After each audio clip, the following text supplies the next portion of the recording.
Welcome to Wrestling with Heart, a podcast looking at pro wrestlers giving back to their community.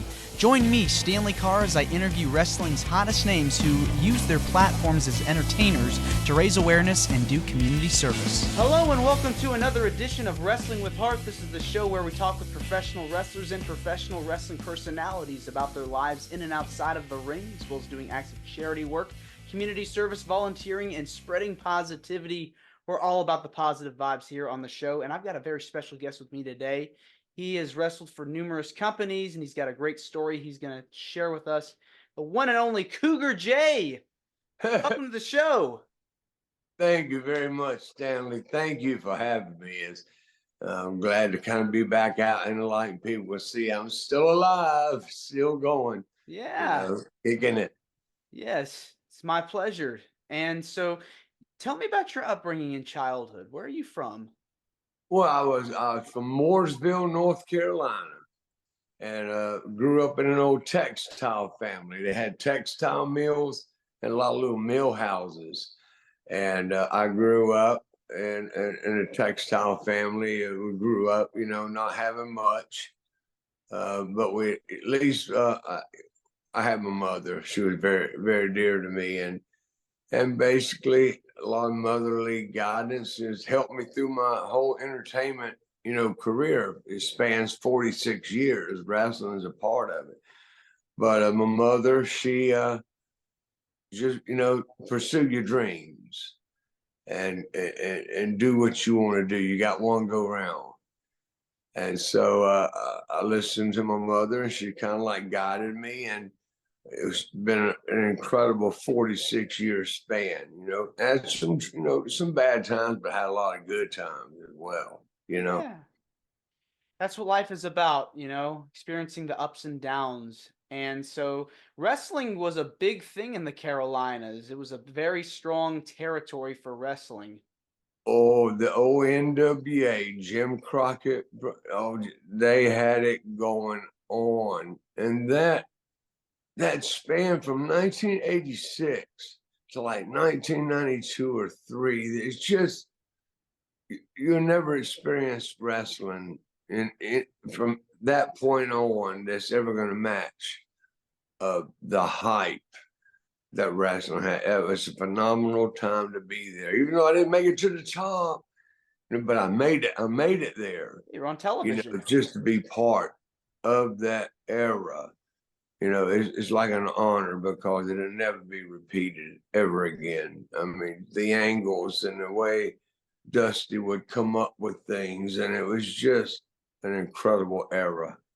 Incredible. It definitely was. When you were a kid, was wrestling something you watched a lot of? I watched my grandfather would watch wrestling, and you would say anything during a wrestling show, you're getting smacked on the head.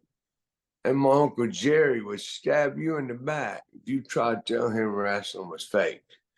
I mean, that's just how serious. Yeah. And I grew up, Rip Hawk, Sweet Hansen, and then I just idolized Ric Flair. I always idolized Ric Flair, and being in the ring with him was probably one of my most ultimate highs I've ever had in, the wrestling industry. What was it about Ric Flair that really was appealing I to don't know you? his persona. I mean, the nature boy. I mean, at that time I was a young kid, green in the business, and to see this elite, top of his game, multi-million-dollar ticket. I mean, no one could touch the charisma, the science behind his wrestling, his technique. Is unmatched. No one will ever surpass Ric Flair with the science behind it and the way to work a crowd. And in my very first match, I was starstruck. We're in Columbia, South Carolina, and I go in and see on the board Ric Flair versus Cougar Jay. I'm like, oh my God, Ric Flair. And so I go back and talk to him, and it just blows me off. So I knew he should be a squash job, But that music started, I'm standing in my corner watching the nature boy Ric Flair come walking down that aisle. That big pink robe he had on, that boa. I mean, Matt Suda was taking as his manager, taking him to the ring, and I was just, and he got in the ring and done all this, and I'm still sitting there going, damn, that's Ric Flair. The bell rings. I'm going, that's Ric Flair. I don't know what to do. I'm so starstruck. And he knew it. And when he backed me into the corner, he slapped me upside the face and went, woo. And that brought me back.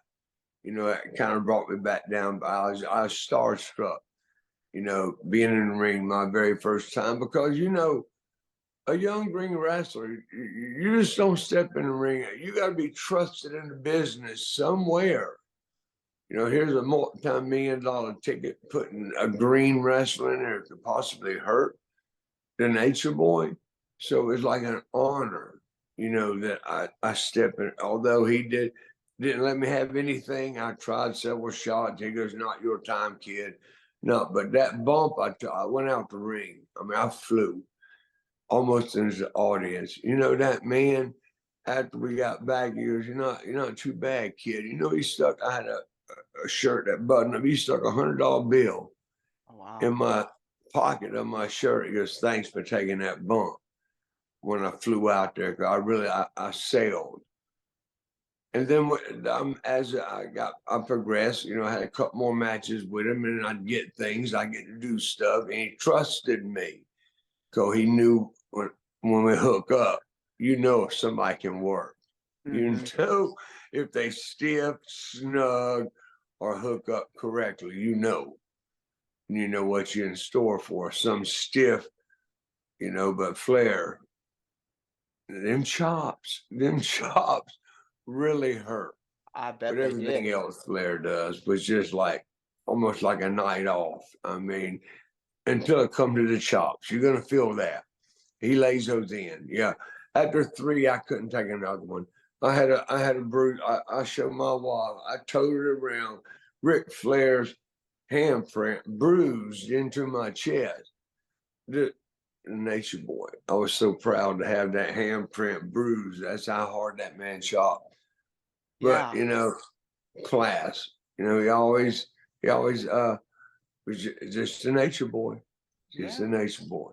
Just the nature boy. God has blessed me many times over. And as a matter of fact, Stanley, on December 28th of 2020, I was given 3 months to live. I diagnosed with metastatic non-small cell carcinoma, 7 tumors in my body. And at the time, I was a 207-pound man. And by March of 2021, I was down to 127 pounds. The cancer was eating me alive. And they said I had no chance. But I try to tell people now, everybody's understanding almost 4 years later. You know, like I said, I grew up in a textile family. We did not go to church. We did not read Bibles. There's not a Bible in the house. That's just the way it was in our household. But it was March 28, 2020. Like I said, Stanley, I've been blessed. You know, I've got a wife of 41 years. I had a lot, you know, good money in the bank, a nice home on the lake, 3 children, 6 grandchildren. You know, I had everything that you could possibly want.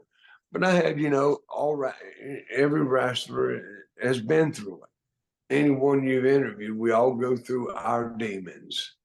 You know, the injury we took to our bodies, the things that we've done, and what we had to take and do, be able to step in that ring. You know, it haunts a lot of us to the day. And so I had my problem, my demon. But I did have a little lead in if it had not been on March 28th of 2020, when I heard a voice telling me if I continue my ways, I'm going to die. Or if you change your ways, I give you 20 more years of life. I'm like, who is this? Yeah, what's going on here? And it took some time to realize, but I did come out. I quit everything. I stopped smoking cigarettes, stopped doing the the drugs and got off the bottle and started working out. That's how I got up to 207 pounds. I gained 30 pounds. It was, God give me an ultimatum at that time.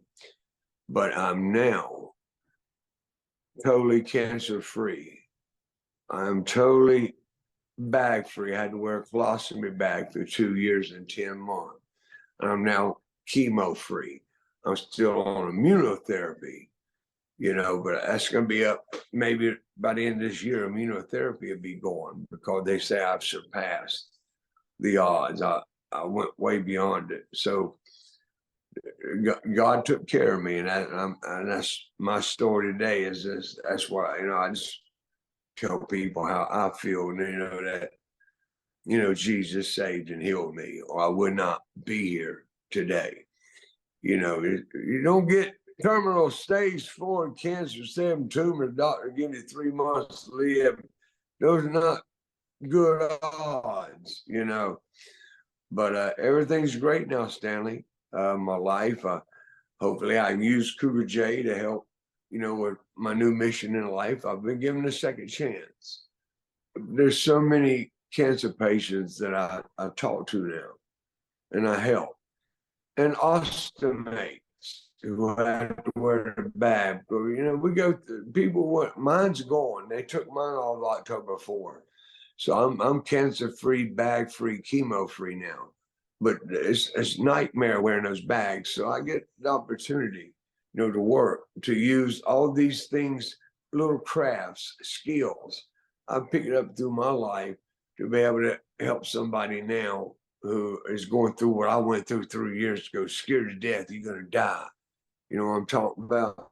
So I'm lucky that I get, and I do. I am an ordained minister of the gospel of Jesus Christ today. I accepted the Lord Jesus Christ July 17, 2020, and formed a little ministry with 2 years old. Jesus World Ministry Incorporated. You can go to JesusWorldMinistry.com, and there's videos under Pastor Dion videos. They can see the cancer journey, like the stuff that you guys got a chance to see. The testimonies of their things that we've done. It's just a small little ministry just to help people. Well, Cougar Jay, I just want to say thank you very much for coming on the show. It means a lot to me and to the listeners and viewers that are watching this on YouTube. Where can people find you on social media? Yeah, and also just JesusWorldMinistry.com, and just, hit the Pastor Dion videos. And that's, there's like 8 little videos of what we've done as a ministry in just, 2 years. And it amazes me. And that's why I've got Cougar Jay cards and Cougar Jay t-shirts, because I'm going to come up with a little, hopefully, if people would like an autograph card, make a donation in the ministry. If you like a Cougar Jay t-shirt, just make a donate with all the proceeds to go to the little ministry to help us reach the world. But that's just my goal, Stanley. Yeah. I mean, when I think about it, this is my last go round. I'm almost 64 years old. I'm not young like you. Yeah. This is my last hoorah. So I got to make this one count. So Cougar Jay is going to be a part of this next venture. Yeah, he's going to be one of the faces of Pastor Dion. That's who I am today. Friend me on Facebook, Dion Moore. And you see what I look like. And that way they can keep up with me. All right. And thank you for having me, brother. Yeah, of course. You're more than welcome to come back. Oh, well, thank you. This first, I've done Nikita's podcast, but it was all audio. Yeah. We didn't have the video like this. So this is my first pony ride with the podcast with the camera. Yeah, definitely turned out really well. So we'll definitely have you back on the show. I thank you, Stanley. Guys, everybody. All right. Cougar Jay's alive. Yes, he is. Thank you, man. Appreciate it. All right, you're welcome. Have a good day. This is Wrestling with Heart. I hope you found this podcast to be informative and entertaining. If you did, please hit the subscribe button and look out for the next edition.